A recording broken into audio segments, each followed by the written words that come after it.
Welcome to Beat the Markets. I'm Ritger. And I'm VKM. So in episode 2, we talked about diversification as a means of beating the markets. That leaves us with two other big categories of market beating activity. One is security selection, and the other is market timing. So Ritger, what do you think about security selection? I don't like it. It's too hard and it doesn't get you enough. So my take on security selection is that it can be done. I've seen it done. But it's a dangerous game.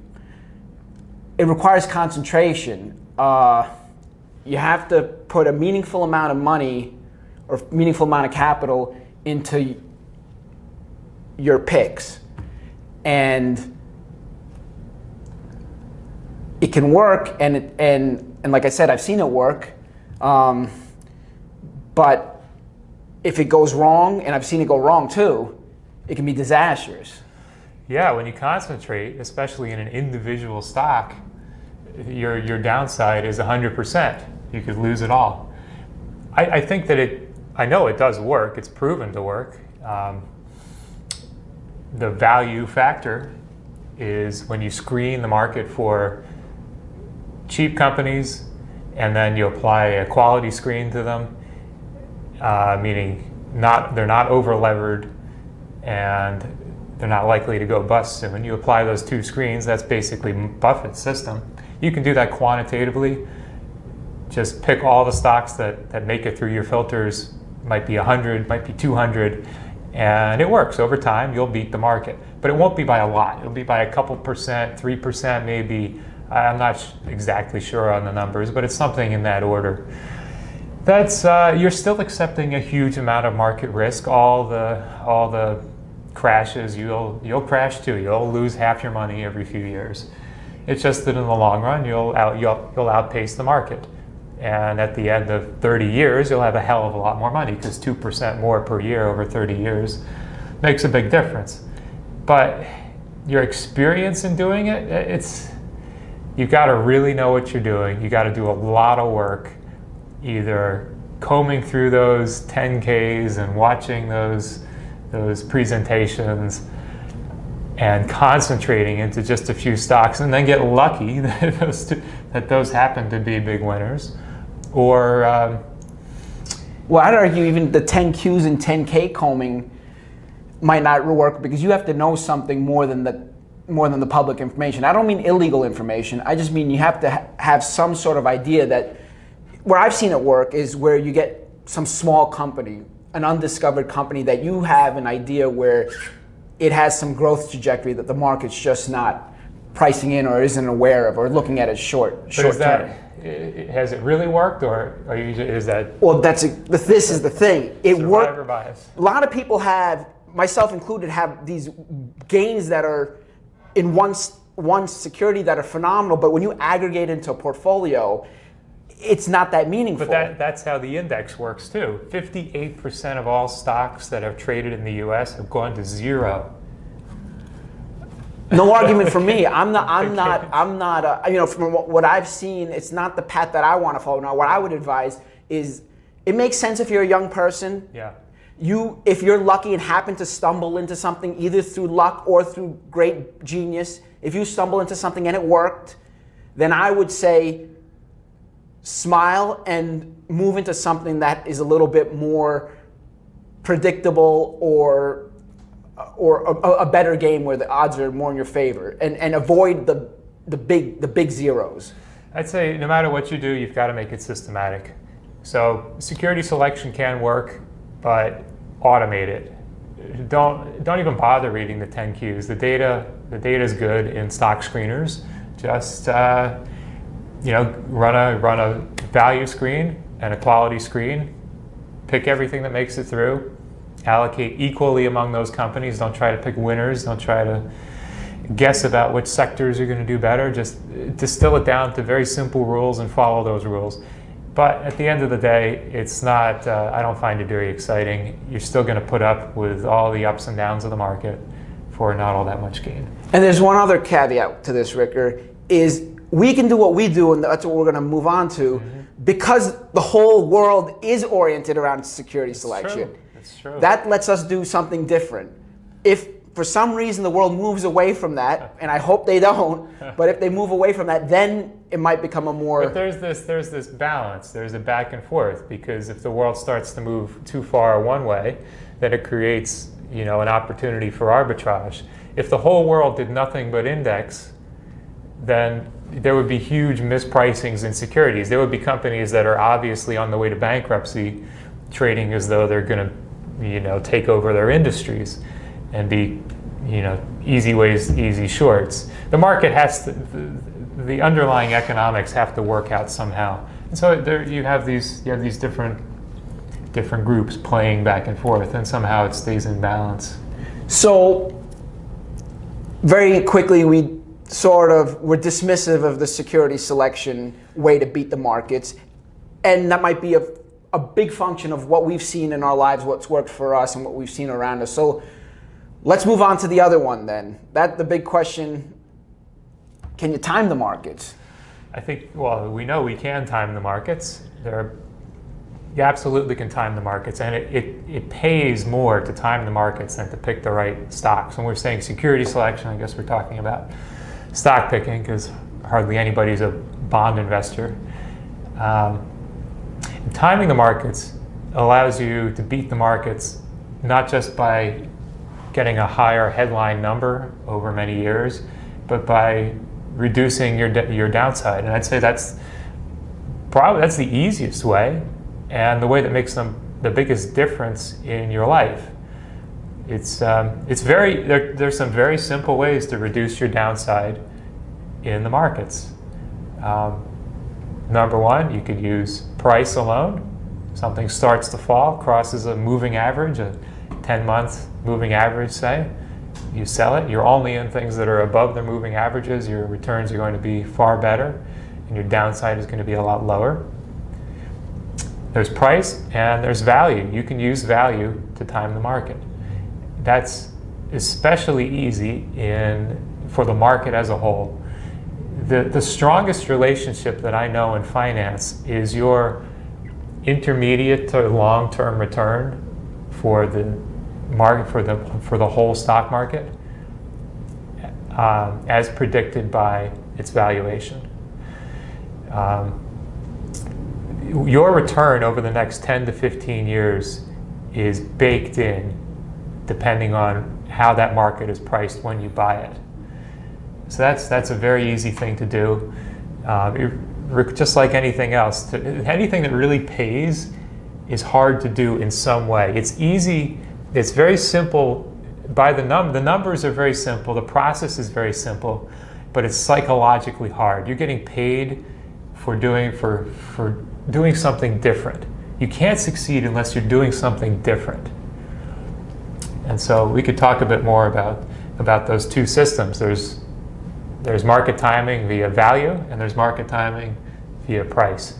I do a little of each in my accounts. You don't like value at all. You like price alone, right? It's not that I dislike value. It's that, and again, I've seen that work too. It's my issue with value is this. A lot of times, in value, you're never going to be in the big game of the time. So if you're a strict value person, you would miss NASDAQ in the late 90s. But you'd be missing Bitcoin now. Yeah. You don't participate in the great manias of your time. And so that's one issue with value. The other issue with value is there's a great I think it's a great saying, is, Peter Drucker, the management guru? Sure. So he had a saying, because nobody knows less about your company than your CFO. And it's a little bit funny, but the idea is that the financials is all about the past. And the company buying the stock is all about the future. And your CFO might be caught up in the numbers, or what people call being a bean counter. Give you another anecdote.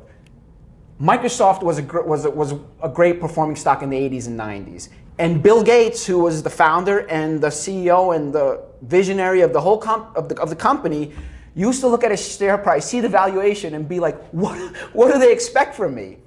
So Bill Gates doesn't know what his own company's worth or what. I mean, somehow the market collectively knew where Microsoft was going to be this great behemoth that even he didn't understand. But I bet even Microsoft fell by 80% in the dot-com crash. Well, Microsoft did fall significantly. I don't know if it was 80%. But it did. The NASDAQ 100, the 100 biggest company. But it certainly did. Fell by 85%. Maybe it was more than that. Right. So certainly. So I'm not against risk management.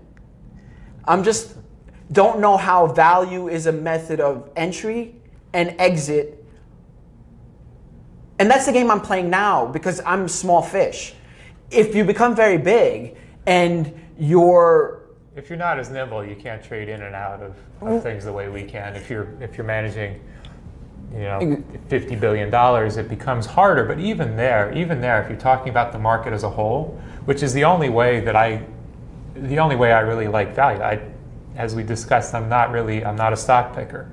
It's a hard game to play. But an easy game to play is to vary your equity index exposure based on valuation. There are a number of historically reliable indicators of intermediate term, again, 10 to 15 year market returns that use valuation. I guess the leading practitioner in the space who's taken a lot of flack lately because he's missed much of this bull market is John Hussman. And he writes a weekly column where he updates you on the state of the market as a whole relative to its underlying value. And how do you measure underlying value? You've got a value when you're looking at value. You're looking at the fundamentals, what you're really buying, and price. You're looking at what you're getting per share of the index. And so you have the index, the value of the index as a whole changes very slowly over time. The sales of the S&P 500 are barely higher now than they were 15 years ago. Something like 20% higher. The S&P's had like $1,100 in sales. The index is now 2,400, but the S&P's had like 1,100 in sales forever. It's barely changed in the last decade. The 10-year average of earnings has barely changed. It's gone up a bit, but the biggest driver of short-term market returns is just the price, what people are paying for a dollar of earnings, a dollar of sales, a dollar of corporate net worth. And so if you look at the price of the market relative to the net worth of the market, that would be Tobin's Q, or revenues, price to sales ratio, or a smoothed average of earnings, that would be Robert Shiller's cyclically adjusted PE, where you take a 10-year moving average of earnings. If you look at any one of those, they all tend to agree, and they are very reliable indicators of what your return is going to be over the next decade. It doesn't tell you what's going to happen the next year, the next 2 years, the next 3 years, and it doesn't tell you how the market is going to get there over the next decade or 12 years. I think 12 years is really the sweet spot Hussman has shown. That's where the correlations are tightest, but you make your money in the buy in the long term. But the problem there is that you can get out of an expensive market and then watch it get twice as expensive, which means other people who are stupidly staying in the thing have doubled their money, whereas you're sitting on the side in cash or bonds. And so that's what happened in the late 90s. That's what's happening right now. We have a market that by most measures is as expensive as in 1999, 2000. It's not going to go well in the long run. If you buy and hold this market today, you're going to get basically nothing for the next 10 or 15 years. But that was true a year ago, 2 years ago, and those guys, the people who've held this market, are up 15, 20%. And in our portfolios, we're in the market right now. So they're different. That's a completely different approach that we use. So that's one method of approaching market timing, is looking at the valuations, and large endowments, which are huge pools of capital. They do that even. I know Yale University was short the tech stocks in the late 90s. They had a short Oh, really? bet in the financial crisis. Huh. So even guys like that are able to, so that's one of the ironies, is a lot of this market timing, you can't time the markets view, comes out of academia. Yeah. But at the other side, I feel they're just, they participate in these ways to beat the market. They're maybe more practical about it, or they don't worry about, they don't worry. That those studies are good. They're rigorous studies, but somehow they walk the line between about. I don't know how a study could show that you can't beat the market by timing valuations. It's just so clear that you can. It's easy to demonstrate in a test. Well, I mean, my personal theory. This is my own personal theory, is that the people that do that aren't practitioners, yeah. And B, they want to come to that conclusion so they can be like, okay, you can't win. Let me go back and do my studies, or what they find interesting. Yeah, you can always find an academic saying it's not possible. And then that goes to the saying, no offense to the teachers, but those who can't do teach, or something along those lines. Yeah, there was a famous essay by Buffett, I think it was back in the 80s, where the efficient markets guys were saying that his success was due purely to luck. You have a million monkeys throwing darts at a dartboard, one of them is going to look like Buffett.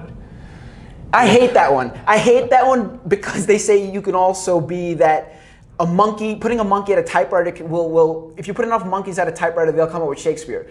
But that's never going to happen. How, in all the permutations, I mean, I'm no super quant, I'm no Jim Simons or Cliff Asness, these mathematicians, but how can any under scenario? There's a real simple answer to Buffett. If every dart happens to land on a company that's number one, cheap, and number two, not over levered, it shows you that there's something happening there. Now this is a great segue into what I believe is, and how you touched upon in the beginning. There's two parts. We're talking now in the realm of market timing through the price lens. Yeah. And I think a lot of people, early on at least, get caught up in market timing as the signal of entry. And I think that's much more secondary to using the price signal for risk management. Mm-hmm. So where the segue is that I think you can literally throw darts at any security. This has been shown. I saw somebody do this. Their entries, maybe it was Andreas Klenau.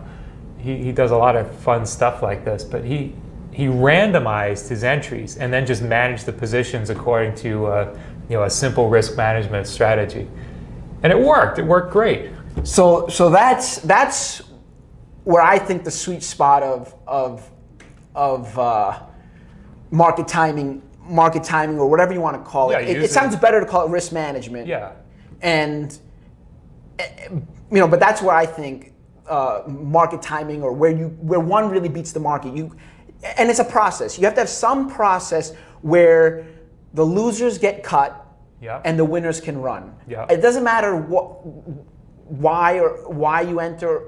This is another great thing. A lot of people have a lot of theories or religions of what they're in. The technical people believe that technicals work. The fundamental people believe only fundamentals work. But what I realized was that no matter what reason you enter a security, there's only one way to make money, and that's for that security go from, I'm doing it for the camera here, from here to here. It's got to go up, right? Yeah. No matter what reason you enter.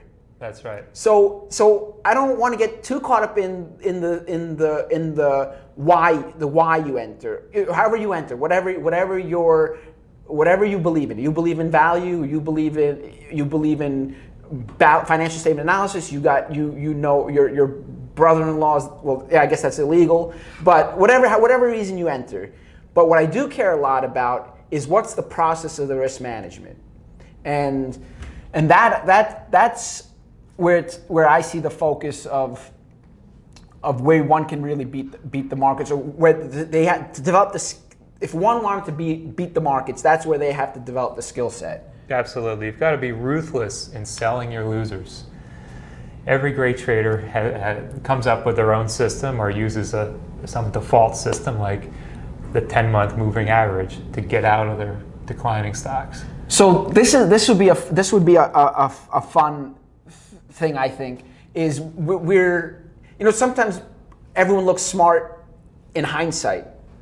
I would have done this, I would have done this. So I think we're in the midst of a security, if you want to call it that could be risk managed, and that would be Bitcoin. Oh, Bitcoin's a tricky case. It's very volatile. All right, so Bitcoin's hyperbolic right now. So that's another example of where I think you can have educated or informed opinion about the market. Bitcoin is following a pattern that we've seen many times. It's following the bubble pattern. Yes. And I think a lot. It's been through this. Bitcoin did this exact same thing in 2013, where it went from, I don't know if it was $50, $100 to $1,000, and then it reset and it treaded water somewhere in the hundreds for 4 years, and now it's launched. I checked it this afternoon. It was 2,700. Once something goes hyperbolic like this, it's not long in time until the mania ends. But there's no telling how high it can go. It can go from 2,700 to 10,000 overnight. It could go to 50,000. It's a very thin market. And gold did this in late 1979, January 1980, where it went from 400 to silver was the big mover. Silver went, I don't know if it to 50. You went to 50, but where was it? Where was it a few months prior? Probably 15. And then silver did this again in spring in 2011. In spring 2011, yeah. That's right. And each time that hyperbolic move was the end. It marks the end of the bull market for a long time. So that's a pattern that's a pattern that you can see. Yeah. So now if you were trading this, I mean, these things would be perfect for futures. I mean, the trend following system of futures trading is all about risk management. These systems were developed in the 1970s when you had hot commodity markets. You had a bunch of markets go through these super spikes and then crashes. And so what they do is they get you into a market that's started to move up. You take a position. So Bitcoin crosses $1,000 back at Christmas time. It's old high. You take a position. It keeps going up every week. You check the price. It's higher. It's higher. You're holding your position or even adding to it. Once it ticks down some defined amount, Bitcoin's so volatile, maybe it has to be 20%. If it retraces 30%, then you're out. I don't know what it is, but I think this would be a good example of how one can employ risk management. And I don't even think it matters what your risk management. You have to have something that's priced, and especially for Bitcoin, which maybe it's the future, maybe it's not. Or maybe some version of it's the future, but the price action is such that it's what we call ending action or the hyperbolic move in terms of time. Yeah. We don't know where it's going to end in price. So you could follow some sort of trailing stop. Now that trailing stop could be, and the tighter it is to the price, the less you're willing to give up, but the quicker you'll get knocked out. That's right. So that investor or that trader or the person that holds that asset has to figure out what's right for him, and he or she could do something like the 200-day moving average for Bitcoin, and once it goes below the 200-day moving average, he's out. You'd give up quite a bit from the top. It's moved so fast, you're going to give up a lot. The 200-day moving average is way lower than so you could do something from and this is one I like a lot. You take from the futures world of the 70s. You could follow it with the ATR, which stands for average true range. Some like 3 ATR, and I like average true range because as the volatility of the asset increases, it's also it's accounting for that and it's increasing its average true range. That's right. And then if it falls to some degree, that's outside the normal. That's right. If the 5-year Treasury bond falls by 1% in a day, that's going to take you out because it's a very stable asset and you're probably levered up 10 to 1 in such a position. Whereas if Bitcoin falls 30% in a day, maybe that's the equivalent move to take you out. So you have to take into account the volatility of the asset.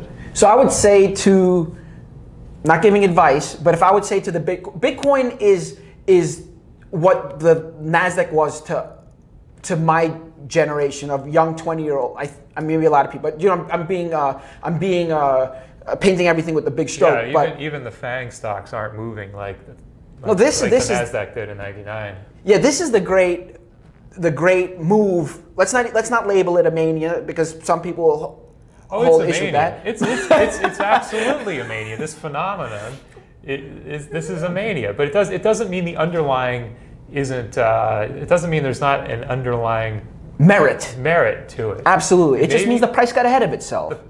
The price is. Yeah, it means that. I don't even want to say that it's ahead of itself because I mean, who knows what the real price, what the real price should be in this thing. It's just that when something's moving hyperbolically and you know random people you meet at dinner happen to have you know 5-figure positions in this thing without being computer geeks or monetary geeks or even libertarians, it's something. It's at the mania stage. So that behooves one to employ a risk management. So this is what I think. And I'm being a little bit speculative here, but it's in a mania. It's in an ending move. Some people are going to walk away with fortunes, and some people are going to lose it all. And that's what happened in the late '90s in the NASDAQ. There was a group of us that were trading it, and some of us participated. And the stupider we were, the better we did. But the ones that were able to walk away with something were the ones that had risk management, whatever it was. And you know, when I was young, my risk management was very crude. It was just if I lost 50%, which is brutal, but that's what it was. It was if I lost 50%, I got out. But even that was good enough. Even that was good enough because there's a great saying. I'd say that's the max. You don't want to. That's about all you want to ever lose. Yeah, that's the max. So the way where I got that rule of thumb was from from an old military. Rule, which was that you don't ever want to lose more than 50% of your soldiers because that's when you suffer mutiny. So it's just psychological, and it's also psychologically devastating to lose more than that. There's who came up with the term volatility gremlins? That's a great term.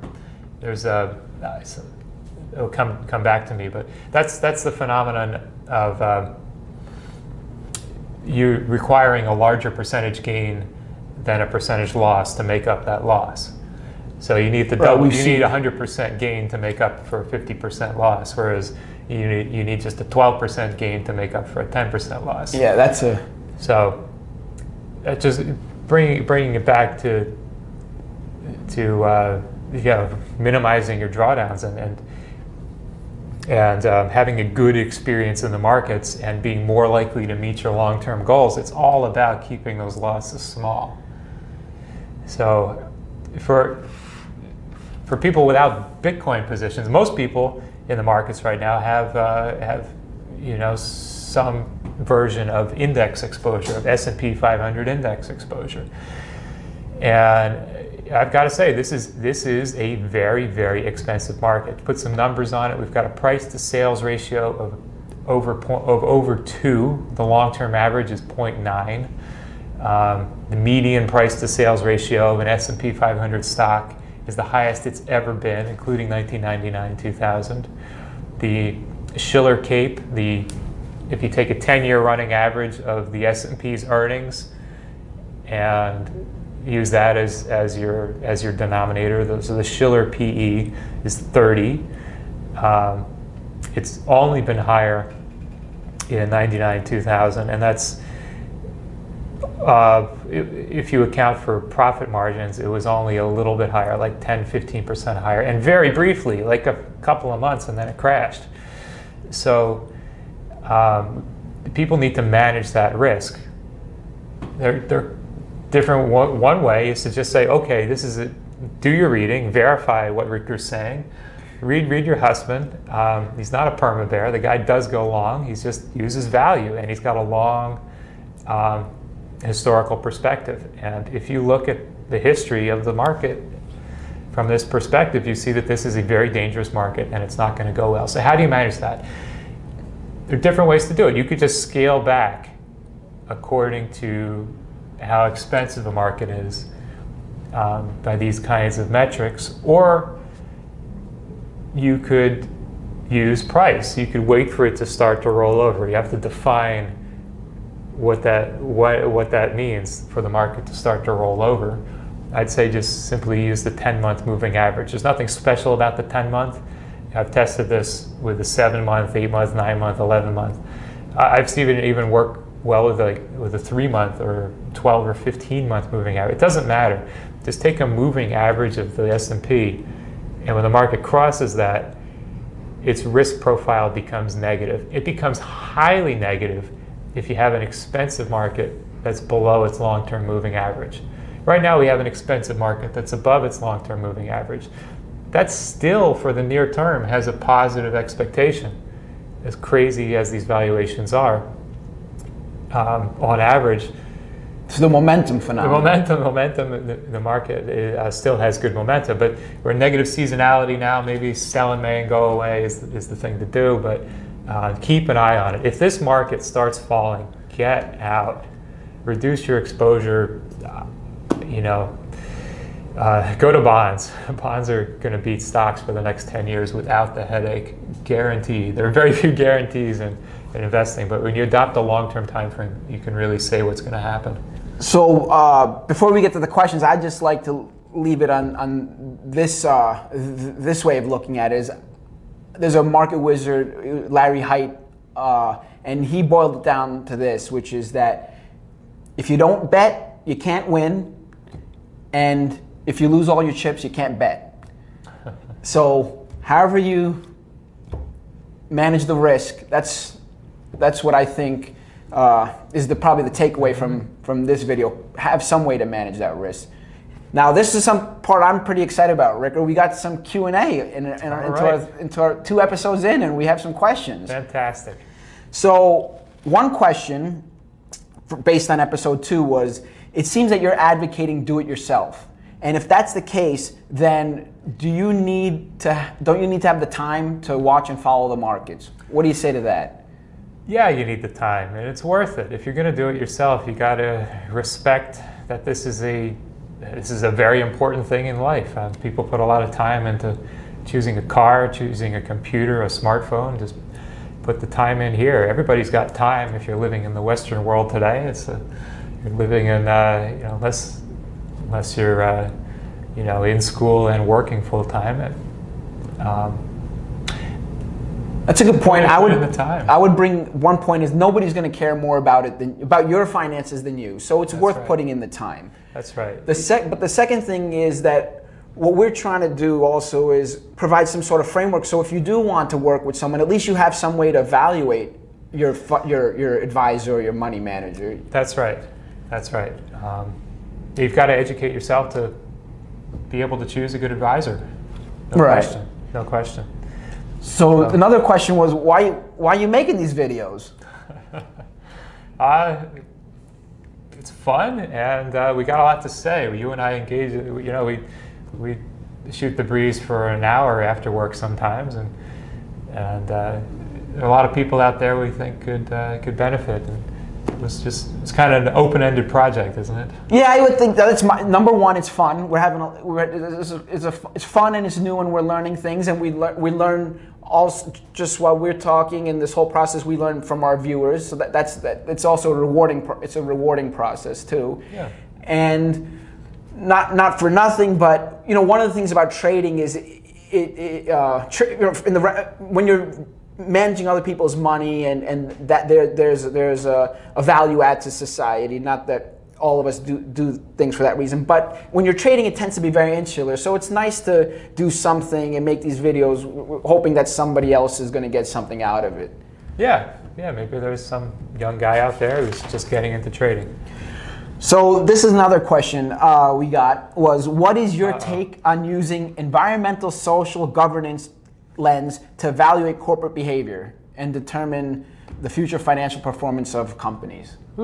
Well, I've seen a study or two on this. And they showed some positive benefit. It wasn't like diversification value or momentum, but they show that it didn't hurt you. I've seen the same studies, and I don't know if that's a marketing. There's a lot of money being run under mandates like this now. Absolutely, and that's one. So my comment to that is that one is that if you're an investor, I think other than risk management, the most important thing is corporate governance. Yes. You have to have a management team that's respectful of the shareholder and the customer and the employees. And I think as society's values get reflected in how governments and corporations are run. Character matters, absolutely, for the long-term return on capital. Character matters. You want management that's going to respect your capital. Somebody who respects your capital is more likely to respect their employees, to respect society as a whole, and take into account externalities. So absolutely, you want to be invested with good people. Sometimes people, this is not exactly related to this issue, but in the realm of character and working with people of character, that's one of the things that happened with the Bernie Madoff situation. Some people knew that he was a person of bad character. That's right. They knew he was ripping off. They knew it was some kind of a ripoff, but they thought it was a real ripoff. They thought it was a real ripoff, and he was ripping off somebody else. That's right. And helping them. And the lesson. They thought he was front running was a common theory. Right. He was front running, and but the takeaway from that is that when you work with a crook, you don't know when that crook's going to turn on you. Yeah. So okay. And then this is a question. I'm going to tell you the answer before I ask it. Is that please avoid individual stock advice. But the question was because. Once we get into individual stocks and giving advice, we run into regulatory issues. Oh, okay. But you don't have to say the name of the stock then. Well, I'll leave it in so people can put context. But your answer answer's got to be wary of the regulatory issue. Gotcha. So the question was, we've been holding Exxon for 25 years, and it's not my dad that asked this question. It was some other viewer. Okay. We've been holding Exxon because he wouldn't sell at all. So we've been holding Exxon for 25 years. It hasn't gone anywhere for a long time because of the oil price. It's hit a 52-week low. This question was asked on Friday, so it hit a 52-week low on Friday. So should we buy, sell, or hold? Okay, so this is how I would think about it. If you've been holding for a long time, the majority of your position is going to be capital gains. Your capital gains tax rate is going to be 15 or 20% or 0. So you've got to think about the alternatives. All right, in theory, the past doesn't matter. It doesn't matter. What matters is what's the best use for that capital, taking into account taxes from here forward. I'm a real bear on U.S. stocks right now, and the correlation between any one stock and the market goes up during a bear market. So even a really high quality company like Exxon is going to go down when stocks go down. I actually checked this chart here. Exxon kind of went sideways nowhere in the dot-com bear market. I think it fell a little. The holder probably remembers that market. It fell a lot in 2008. I'm expecting a bear market sometime in the next few years, if not, starting any time. And Exxon will probably fall with the market as a whole. But that advice would be the same for any stock. They're all correlated with the market. They're all stocks. In the meantime, Exxon, now this is a great company. This is a company that's compounding its own assets at a high rate internally, regardless of its price. And that's an entirely different perspective to take. Buffett would say don't sell it. His ideal holding period is forever. But then you've got to say, all right, There's maybe an employee who has a huge chunk of his net worth in it. So those are, you want to diversify? Those are the other issues, right? Is that I think you have to. It's hard to make. One thing is we want to stay away from individual advice for regulatory issues. Yeah. But I wanted to ask the question because there's a larger framework to Yeah. think about. And one is that it's hard to make the decision in the absence of understanding the person's overall portfolio strategy and risk management. That's right. So clearly this person's risk management's been buy and hold, which works over time, and maybe he had that luxury 25 years ago. He was lucky that he was holding what turned out in retrospect to be a great company. Exxon is, this is one of the greatest companies in history. This is Standard Oil. They've never lost money. They've never cut their dividend in over 100 years. It's a fantastic company. So there's the Lindy effect. The longer something has been good, the more likely it's going to continue to be good. It's a great company. It's been a great stock to be in.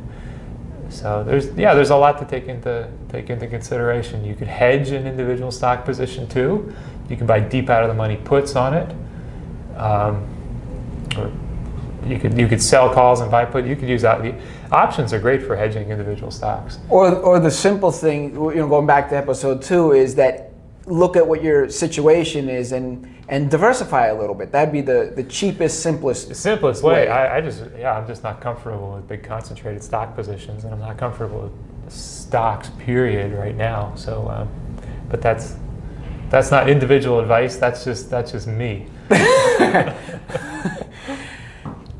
Anything else for this episode, Ritger? I think that's a wrap. That's a wrap. Thanks for watching, and don't we want to get the viewers to like? Oh, like and subscribe and share. Share, please. See you next week. See you next week. Thank you.